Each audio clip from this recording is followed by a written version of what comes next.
Hello, and my name is Marina Sbrochi, and today I'm going to talk to you about nasty divorce, a kid's eye view. We're going to be talking today about verbal abuse, about high conflict divorce, and parental alienation. I have a master's in professional counseling. I am the IPPY Award winning author of Stop Looking for a Husband, Find the Love of Your Life, and Nasty Divorce, a Kid's Eye View. I've been writing positive divorce advice for the Huff Post since 2012.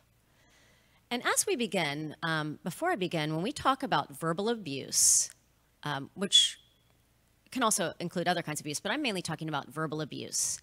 And if the person you are with is violent or have a tendency to become violent, you need to contact your authorities and seek safety and professional help. This is not something you handle on your own without professional help. However, there is verbal abuse, and there are many people that are just verbally abusive. All bark, no bite, even though their bark bites.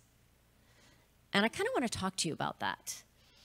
And verbal abuse is a silent soul killer, which is very interesting considering that it's words and the verbal abuse is not silent. And I want to applaud you for just waking up and realizing you're in a bad situation. And even if there's no physical violence, growing up in a verbally abusive home where one partner's being verbally abused and the children are being verbally abused is extremely damaging. You can check out the ACEs Too High study just to see how damaging they are. But growing up with verbal abuse will do a number of things. It will make children very afraid. If you grow up with fear in your house, that creates anxiety, can create depression, can lead people down the path for chronic illness, autoimmune disease, suicide, drug use. That's what happens there. So, dealing with verbal abuse in the courts, as you probably know, is very, very hard to police. So remember to keep records of anything in writing or on the telephone or anywhere else.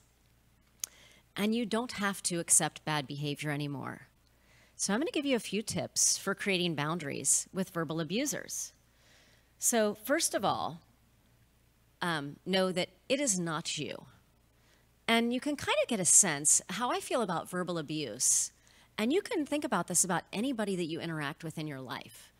And not that in times of life you aren't going to go through things which are going to be, maybe have conflict or, have up and down emotions. But for the most part, when you're in the presence of someone, having a discussion with them, how you feel in your body.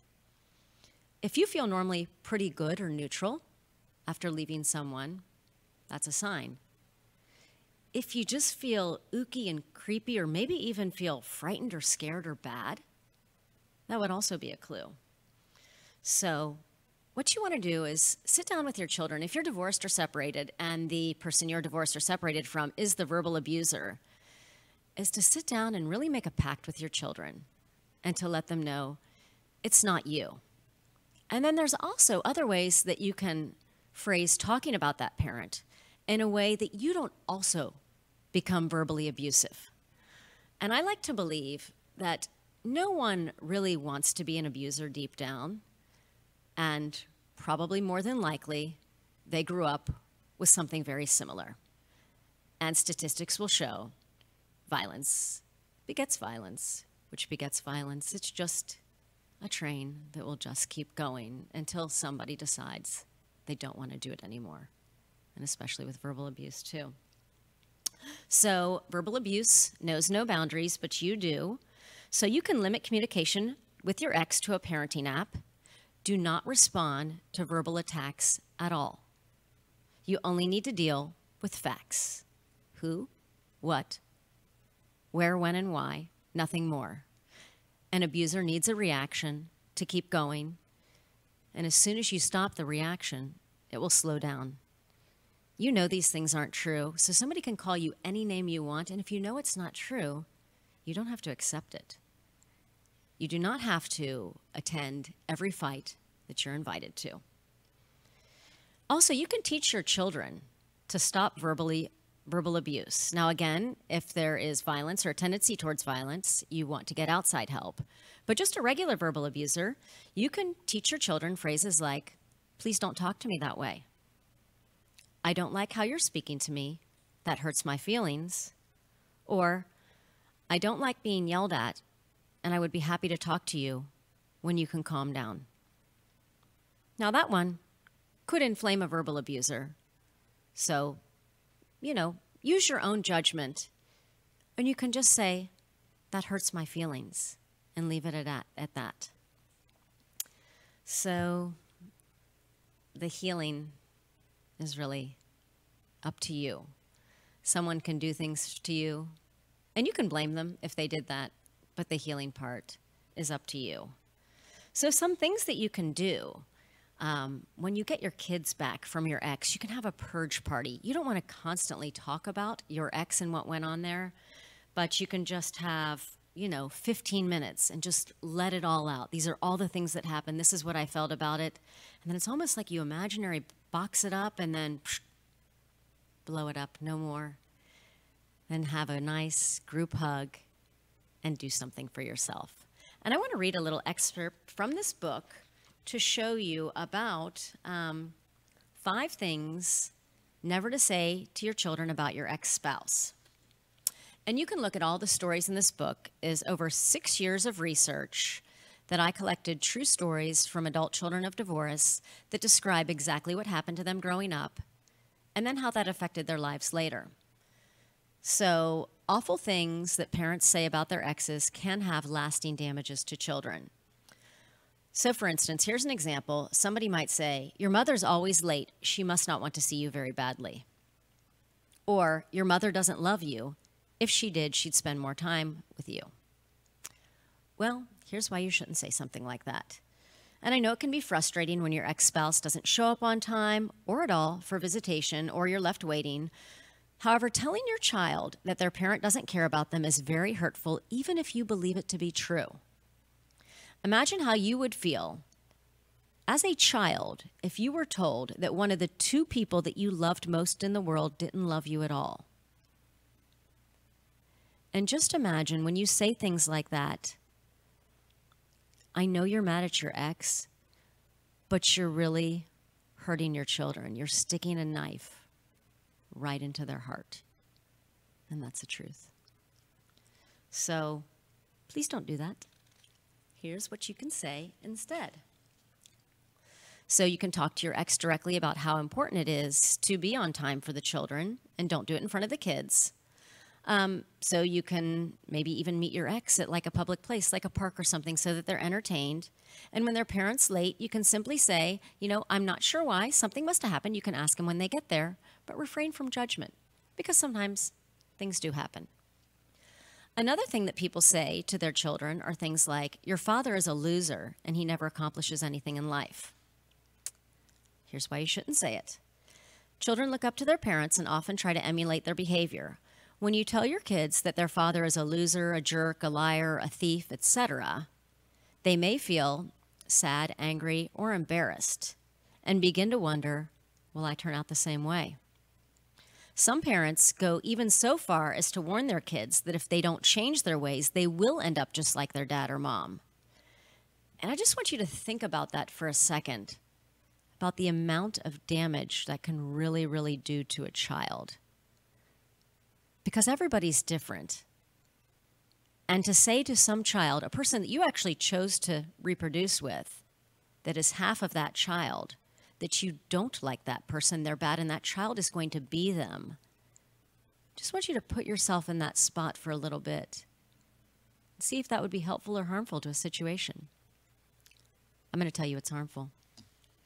So what you could say instead is nothing if you have nothing nice to say, but certainly you can find one positive thing. Maybe your ex, who does have a criminal record, is very creative and a great artist.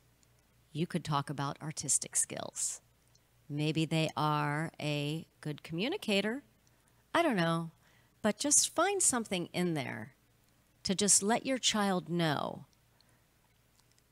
that they don't have to feel that way about their a parent who's maybe not doing things we like to do. I've heard this thrown around a lot, that people will say to their kids things like, your mother is a whore. She cheated on me and that's why they divorced. And you would think that somebody might know already this is not a good idea. However, people do not, because they keep saying it. And obviously, if you've been cheated on, you're hurt and you're angry and you're upset. However, your children cannot help you resolve any of those issues with your ex. They are completely incapable. So telling them all these gory details is only going to make them feel ashamed and sad. Worse, they might start to blame themselves for the divorce and wondering if they are just as bad as mom and dad and somehow guilty by association. It's unfair to your children to bring them into adult problems.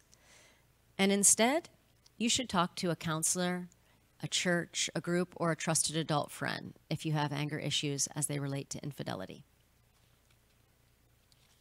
Another thing that is very easy to talk about, but also not good.